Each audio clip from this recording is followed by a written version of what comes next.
Hi everyone, I am here for episode 1 of what is really happening in diabetes. And I have notes, so if you see me looking down, I am looking at my notes. I really want to cover this because oftentimes when you are diagnosed as pre-diabetic or diabetic, there's not a clear understanding of what that means and a clear understanding of how did you get there. It seems that you go, and at some age, at some point, your doctor is going to tell you you're pre-diabetic or you're diabetic. And you might expect it because of family history. It might come to you out of the blue because you don't expect it due to family history. But I really want you to understand what's happening when you are in a diabetic state or pre-diabetic. So this is going to be the story of blood sugar and your hormones and how to unstick your body, because diabetes is a pathology. So something is going wrong that shouldn't be happening in your body, and hence you are diagnosed with pre-diabetes or diabetes. Your body, however, I want you to know, and this is the belief that I always operate from in everything I do personally and everything I do with clients and everything that I want to communicate to you, is that your body is not broken. There are so many times when we feel like something's our fault or something, or our body is working against us, or we're in this constant struggle with our body. Your body is not broken. Your body is there trying to help you, but it will benefit from you helping yourself. And that's why we're going to have these videos, so that you learn how to help yourself, how to unstick yourself. So the big idea that I want you to come away with is that diabetes is not just too much sugar floating in your blood. Diabetes is really about how energy is flowing and being stored in your body. And diabetes, if I were to encapsulate it into one idea, is when that energy flow becomes disrupted. And so it's not working for you, and it's causing a whole cascade of problems because the energy flow has been disrupted. So imagine your bloodstream as a beautiful Paris street. Paris is one of my favorite countries, and Jolie is a French name. So imagine that you are on a beautiful Paris street, and glucose is a delivery that is coming from your meals. So every time that we eat, our body is breaking down our foods into 3 sort of substrates, or 3 like base molecules. Into lipids, those are our fats. Into amino acids, those are our proteins. And into sugar, that's everything else, more or less. So your body, and the form of sugar that our body uses is called glucose. And just fun fact is that both protein and fat can be converted into glucose. So that is how important it is that not only is that the energy that your cell runs on, but it is also your body has developed a mechanism to convert fat and protein into glucose. So that is kind of like a fun fact about what your body does for you. So glucose is a delivery coming from your meals. Insulin is the concierge service who takes the deliveries inside your cells so that they can use the energy, and they can store the energy. Glucose is the energy your cells use to do everything that they do. So we're on this Paris street, we are with the concierge, we have a whole pile of glucose, and we're going cell to cell to cell trying to deposit this glucose so that it can either be used or it can be stored. In the early days, insulin, the concierge, opens the doors easily, delivers the glucose in, the door closes, and we have no problem.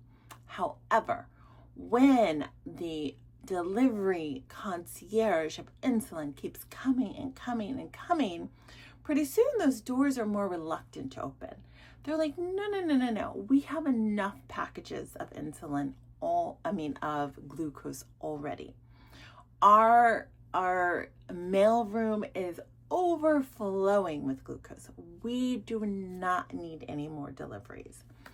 And when the storage rooms become full, your cells start to refuse the delivery.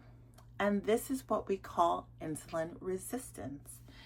It is the core problem of diabetes type 2, is that you become insulin resistant. So your cells, when insulin comes knocking, they say, oh, no, no, no, no, monsieur, we do not need any more glucose. We are full up to the rafters. And when the sugar can't get inside, it stays in your blood. And that's where, as a diabetic or as a pre-diabetic, you get very high blood glucose readings because your cells are saying, we are not taking the glucose from our bloodstream. We are not taking the delivery off of the Paris street. It has to stay in the street. It has to stay in your bloodstream, and your glucose levels begin to rise. And then they rise out of normal range. They go into pre-diabetic range, and before you know it, you're in diabetic range. So that is the essential sort of conundrum. This is where the pathway gets broken.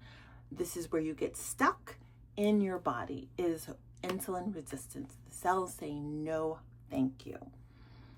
And when glucose stays in your blood, it is very damaging to your tissues. So you need a certain amount circulating, but any more than that is corrosive to your tissues. It's damaging to your blood vessels, particularly the very tiny, tiny ones at the end of your toes or the end of your fingers or in your brain. So when this happens, when there's too much glucose in the blood, we are damaging our delicate tissues. And the pancreas, in an effort to try to protect you, keeps pumping out insulin. And it has to pump out more and more and more insulin to basically force the cells to open their doors to take in the blood, to take in the glucose.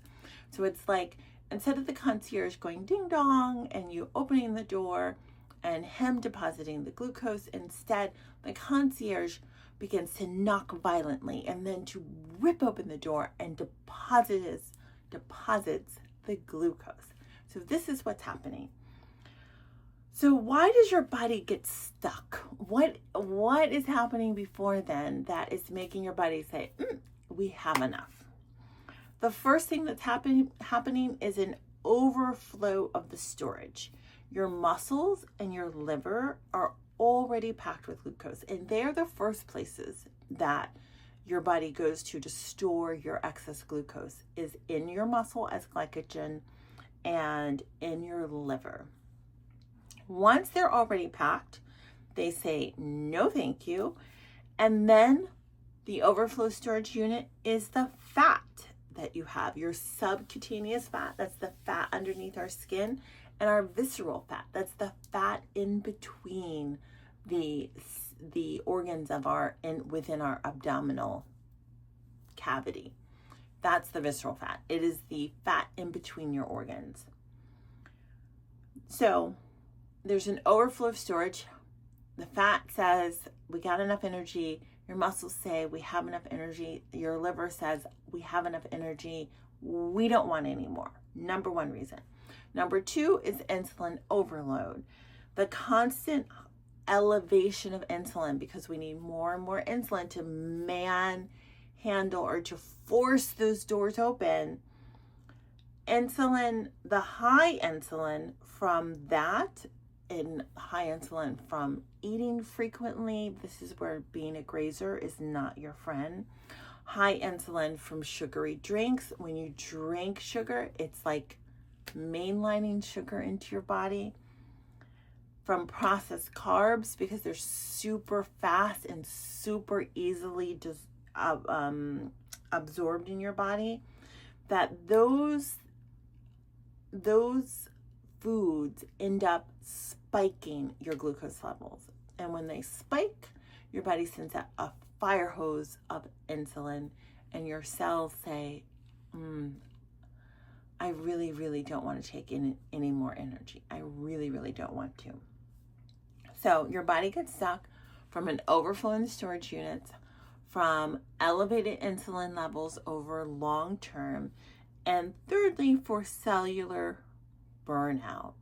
Essentially, your cells begin to ignore insulin signals. So it's like the person who is always knocking at your door or always calling you, or it's like when I was a little kid, we would run up to our parents' house, we would knock on the door, then we'd run away, and then we'd knock on the door and we'd run away. And after a while, our parents would stop answering the door because they're just like, it's just the kids. This is what your cells are doing. Your cells are like, it's insulin again. I'm not answering that door. I'm not opening the door. I am not letting this glucose in. So here we see why your body gets stuck. And when your body gets stuck, you have high blood sugar and high insulin. Those two factors are very damaging. And those two factors are what leads to lots of the complications that one has with diabetes. High blood sugar damages your blood vessels in your eyes, your kidneys, and it damages your nerves. So you have blood vessel damage, you have eye damage, you have kidney damage, and you have nerve damage. You are setting yourself up for a disaster. The other damage loop, and I say loop because it just keeps happening and keeps happening and keeps happening with high insulin, is that you store more fat. The more fat you store, the more inflammation you have in your body. And that exacerbates all the damage that high blood sugar is doing. Fat in your body, particularly belly fat, is very inflammatory. Your belly fat secretes inflammatory hormones, inflammatory molecules. So one of the reasons why when people lose weight, they feel so amazing is not only because the Jolie food is amazing and highly anti-inflammatory, but they are losing they're losing fat, they're losing the amount of fat that they have, and therefore they are reducing the number of inflammatory signals going out. So just imagine that every gram of fat sends out 10 inflammatory signals.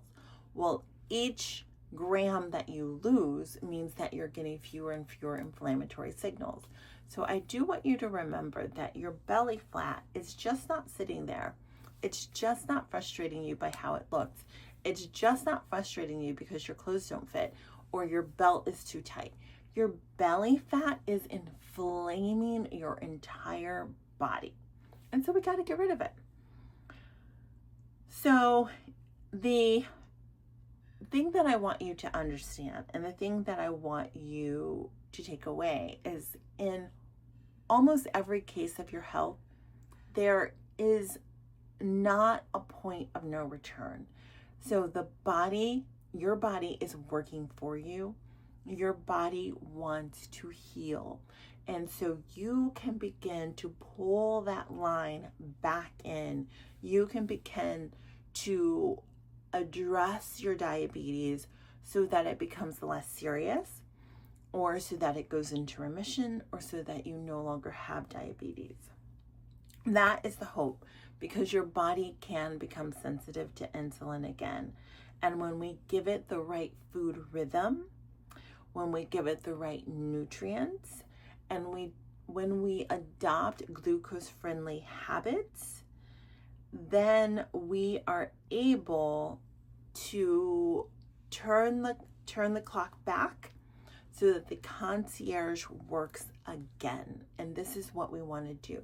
We want to pull those things back so that our body's metabolism can function as it was meant to be. And you can do this. You can do this. I've seen it done. I know you can do it. And it just takes intention, and it takes you to act. You will not be able to retrain your body to be sensitive to insulin by doing nothing, by witching it. There's no hope therapy right here. You're going to have to do some actions. And so I want to always include in this video series some practice work or some action work that you can do, so that not only have you gained knowledge and understanding of what happens and what's happening in your body, but you're also learning something that you can do to fix it. So your takeaway is, before you eat your next meal, and I love the 5-minute rule or the 30-second rule. Oh, I'm not remembering it, but it's Mel Robbins. It's like, when you have a new thought, a new idea, a new goal, you need to immediately act on it, because that is a huge predictor of success. So when you have these takeaways, I want you to go and you do. So before your next meal, I want you to take a 5 to 10 minute walk. And movement is key here. And I'm not going to ask you to do outrageous movement. I'm not going to ask you to do more than you can, but most of us can take a walk. And some of us can't, which then, if you can't, email me and we'll think of something else that you can do. But most people can take a walk. I want you to take a walk 5 to 10 minutes before your next meal. Your movement helps to remove the glucose that's stored in your muscles. So this is where exercise is really our friend, because when we're exercising, and exercising could be walking, it could be cleaning your house, it could be doing like weight training, it could be a lot of different things. It could be skiing, it could be playing golf. It's just movement. When we move our big muscles, think your quads, your thigh muscles, your hamstrings, the back of the thigh, your glutes, your butt muscles. When we move those big muscles, those muscles first go to use the glucose stored inside them as energy. And so we empty those glycogen or those glucose stores. So that means when we sit down to eat, guess what? There's empty space. There's a space that actually wants the glucose that we ate. And so our blood sugar doesn't have to be as reactive. It doesn't have to spike, because your muscles, since you've emptied them out, become a sponge and they take in all of that energy. So your take home, or your practice work, as I like to say, is to, before your next meal, take a 5 to 10 minute walk. If you can't walk, then you could do toe raises, because that activates those muscles. If you can't do that, you could do a wall sit that activates those muscles, or you could do squats. And so you have 4 options now, 4 options. You could literally do them in a public bathroom. You could do them at your desk, in your cubicle, at home. You can almost do them in your car. Like, imagine you're sitting on your seat, but you're holding yourself so your butt's not quite sitting on your seat. You could do that in your car. So most people can do this takeaway, this practice work. 5 to 10 minutes movement before you eat. In our next episode, we are going to dive into insulin resistance and why it's the real cause of diabetes, and how reversing insulin resistance can change your life. Literally change your life. It's going to fix your brain in so many ways. Brain fog gone, memory more on board, sleep better. Hormones are going to be more balanced. It's going to help your body. Your body's going to feel better. You're going to have less inflammation. You're going to have less fat. You're going to feel more energized. And it's going to affect your beauty. Those age spots, caramelized sugar. When you bring back the diabetes, guess what? Your skin is going to glow. You're going to feel better. You're going to look more beautiful. You're going to look amazing. Not to mention, it's going to help you in all of your things, even your romantic life, shall I say. And so I encourage you to take in the next episode. If you are new here, or you haven't, or you're just like popping in, explore the other episodes if this is later than what we are doing right now. So that is it. Come visit me at Jolie. We are thejolielife.com. It is literally my passion to help people transform their bodies, like to get help. I honestly believe that each and every one of us was meant to be healthy. We have the programming, we have our body working for us, and it's just that we don't know how, or we've gotten a bit off track, or it's overwhelming, it's confusing. We don't want to think about it. I'm here to make this easy for you. So we have one thing. As we started this, the big idea is diabetes is not just too much sugar floating in your blood, but it is an energy traffic jam. And your takeaway is we're going to help clear out that traffic jam by moving for 5 to 10 minutes before we eat, because we're creating space for the glucose to go. And that's it. This is Julia. See you later.